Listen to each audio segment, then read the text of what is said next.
多謝大家使用西門子嘅電器。以下會介紹西門子嵌入式雙門雪櫃嘅使用方法同日常保養注意事項。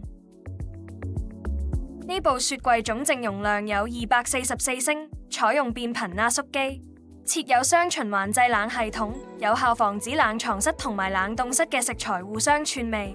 當然唔少得極速冷藏同冷凍功能。獨立嘅鎖塞保鮮格用嚟儲存蔬果就最適合啦。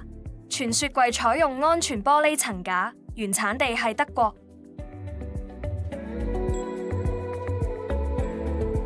雪櫃上方係冷藏室，用嚟儲存新鮮食物嘅地方，而下方就係冷凍室，用嚟儲存急凍食材嘅地方。控制面板位於最高位置，用家可以喺呢度設定所需溫度或者其他模式。冷藏室門設有隔味儲存格，適合存放芝士同牛油之類嘅食材。高身樽嘅可以放係高身平樽架。接住落嚟介紹控制面板嘅功能。長撳住開關3秒就可以開着個雪櫃。控制面板嘅右邊係冷藏室溫度選擇，冷藏室建議嘅溫度為攝氏4度。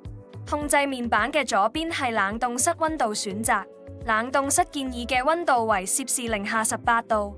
需要更快去雪凍啲食物嘅話，可以開埋極速冷藏同冷凍功能，咁雪櫃就會用最快嘅速度製冷架啦。如果雪櫃門打開嘅時間過長，會有警示聲提醒用家，關上櫃門或者撳一下 Alarm Off 就可以熄咗個警示聲。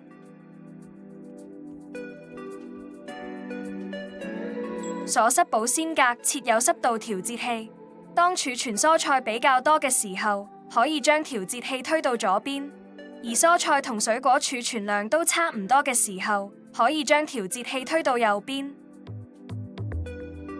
最後，關於注意同保養事項方面：1. 請定期檢查有冇過期食物； 2. 第一次開着雪櫃嘅時候，記得等個雪櫃凍晒先好放食物入去； 3. 要等到熱嘅食物完全冷卻之後先好放入雪櫃啊，避免雪櫃溫度上升而影響到其他儲存嘅食材。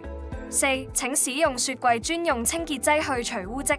5. 雪櫃內壁可能會因為冷凝作用而出現水珠或者霜粒，屬於正常物理現象。最後，再次多謝各位使用西門子嘅電器。